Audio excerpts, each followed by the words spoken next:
I recently watched Harold and the Purple Crayon out of pure curiosity, and I have some thoughts about the film.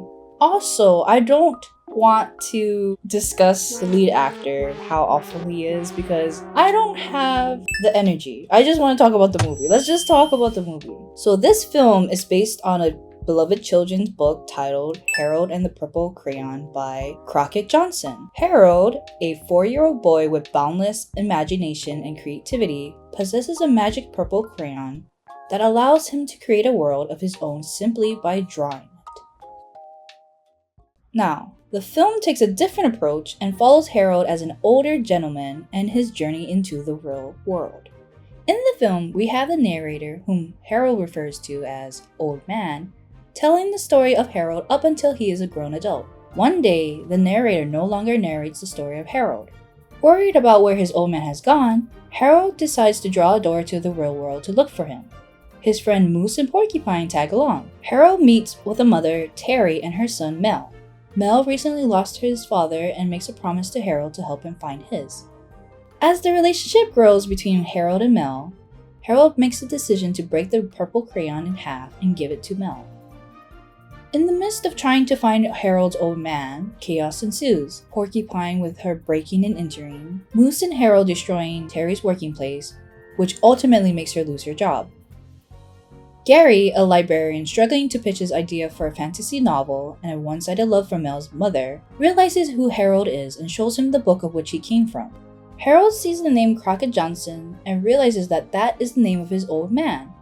When they arrive at Johnson's house, they realize it is a museum of Johnson's works, and that he had sadly passed away.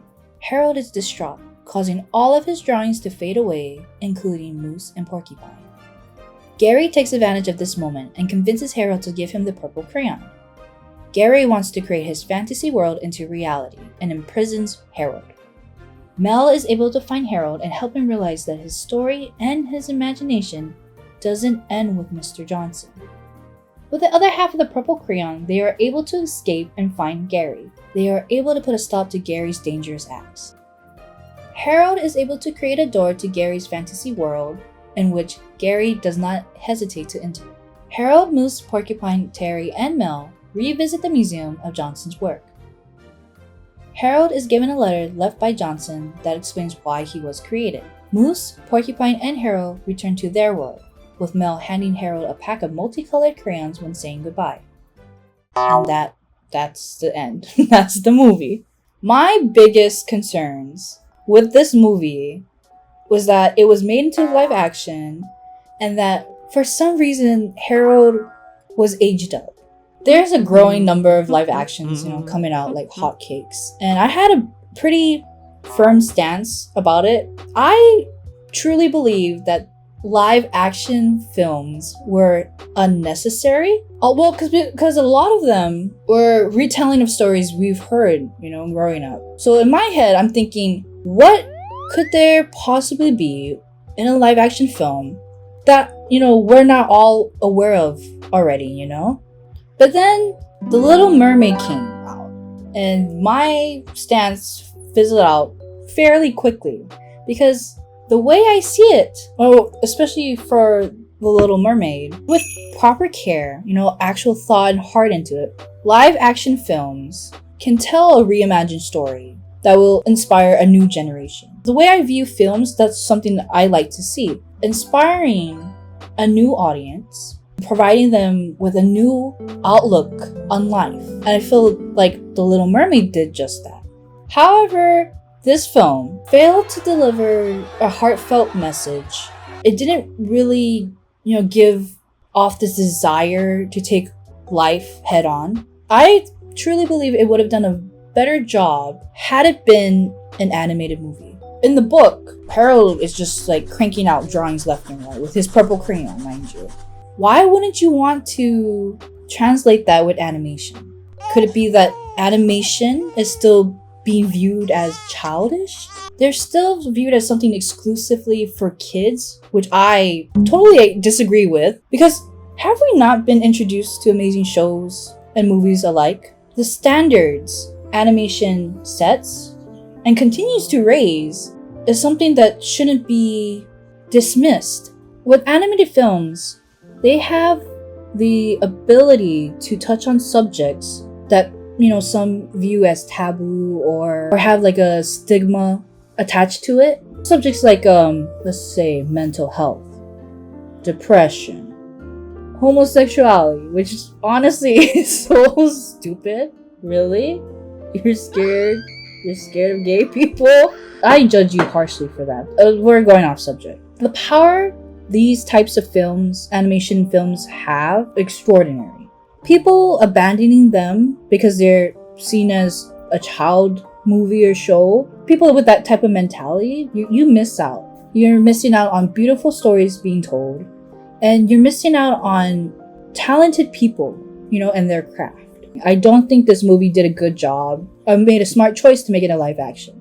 Moving right along, I don't know why they made Harold into a grown adult. Because in the book, he's a 4-year-old with great imagination and creativity. Aging him up, I didn't see the whole point of it, I guess. The book was made to inspire people to use their imagination, to imagine their desired life.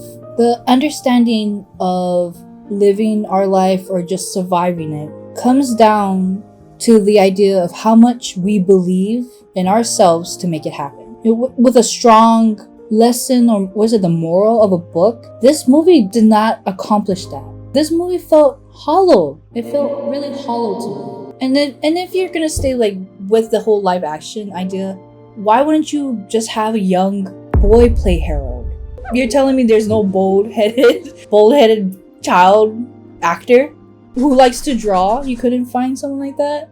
And I know I said I was gonna talk about Zachary, but I think this is an important point to make. I think what really hindered the potential this movie had at being well received was Mr. Zachary's performance. There was this huge, I feel, disconnect on his take of who Harold is. He tried to play off this playful, childlike personality. It's so bright. It's so beautiful. It's very confusing. I'm new here, but oh, hello. Near, far, near, far, 3 dimensions. But it wasn't amusing at all. I feel like with certain parts of the movies, he would make, the face that Jim makes in the office was like, I was just waiting for him to look at the camera and make that face. I'm like, oh boy. I was gonna make it shrug my shoulders oh, Mr. Zachary, that's silly of you. Oh, shucks. And then there were really strong moments where it becomes emotional, right? But Mr. Zachary couldn't deliver it. So in the film, he goes into Mr. Johnson, Crockett Johnson, which is the author of the book, thinking this is his home address. This is the old man. This is the one who narrates his story. He goes there hoping to meet him, only to find out that's the address for the museum of all of Johnson's work. He finds out he actually had passed away. Obviously, that's a very emotional moment. Someone you hear every day, someone's voice you hear every day, you talk to him, you interact with them every day, mind you. And all of a sudden, gone, completely silent. And I'm sure a lot of you can relate to that aspect. Here's someone you every day you have an interaction with them, you talk with them every day, and then the next day just gone. And that's the point where you can connect with the character, because you can feel that devastation, someone that's just ripped out of your life.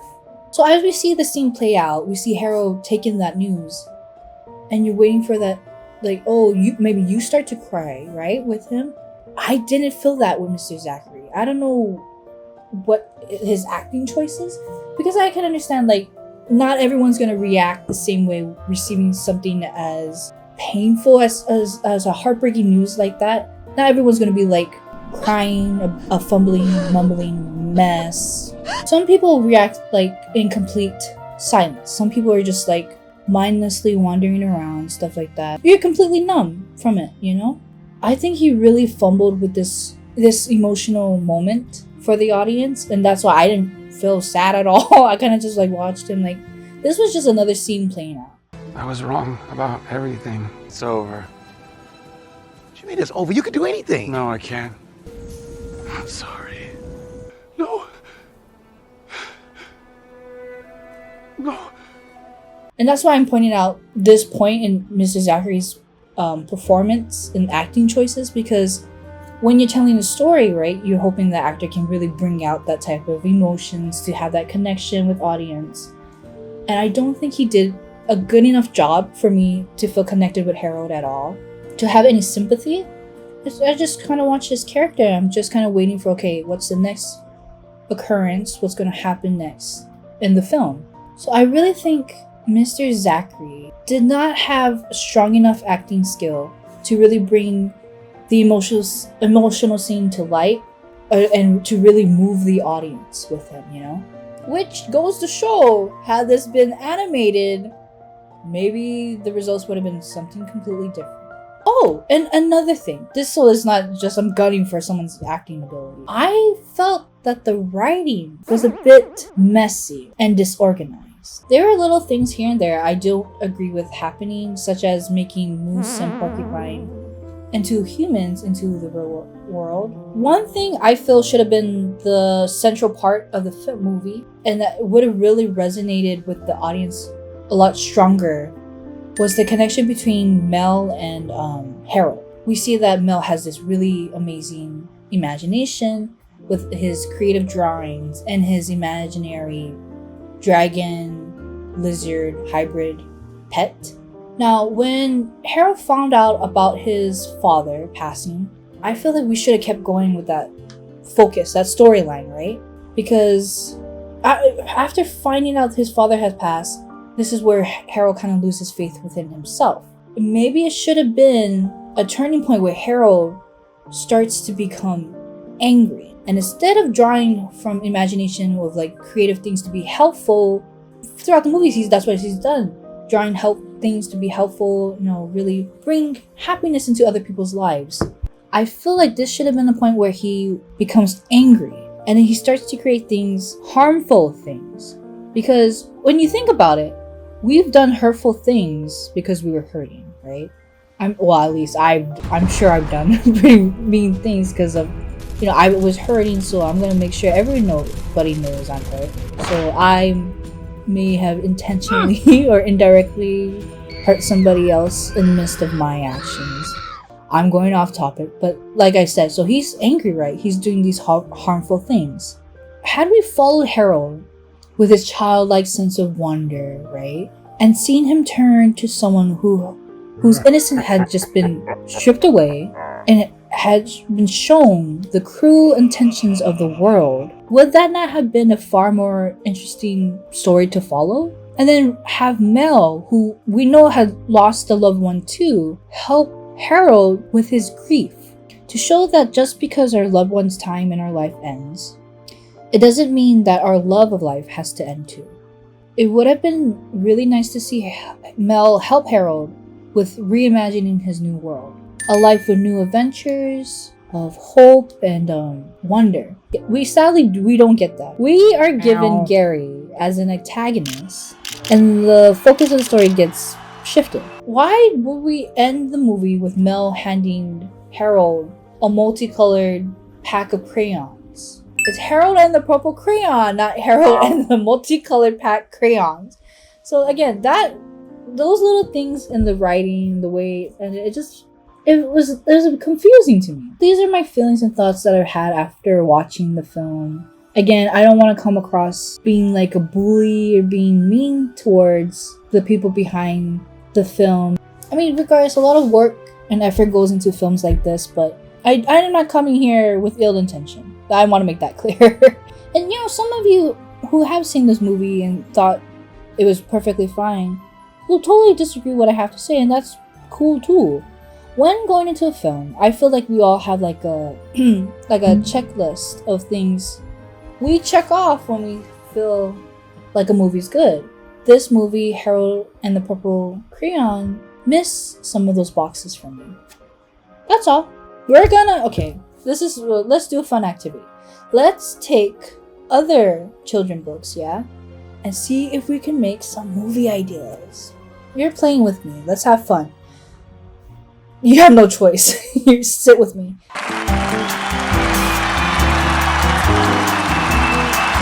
First one.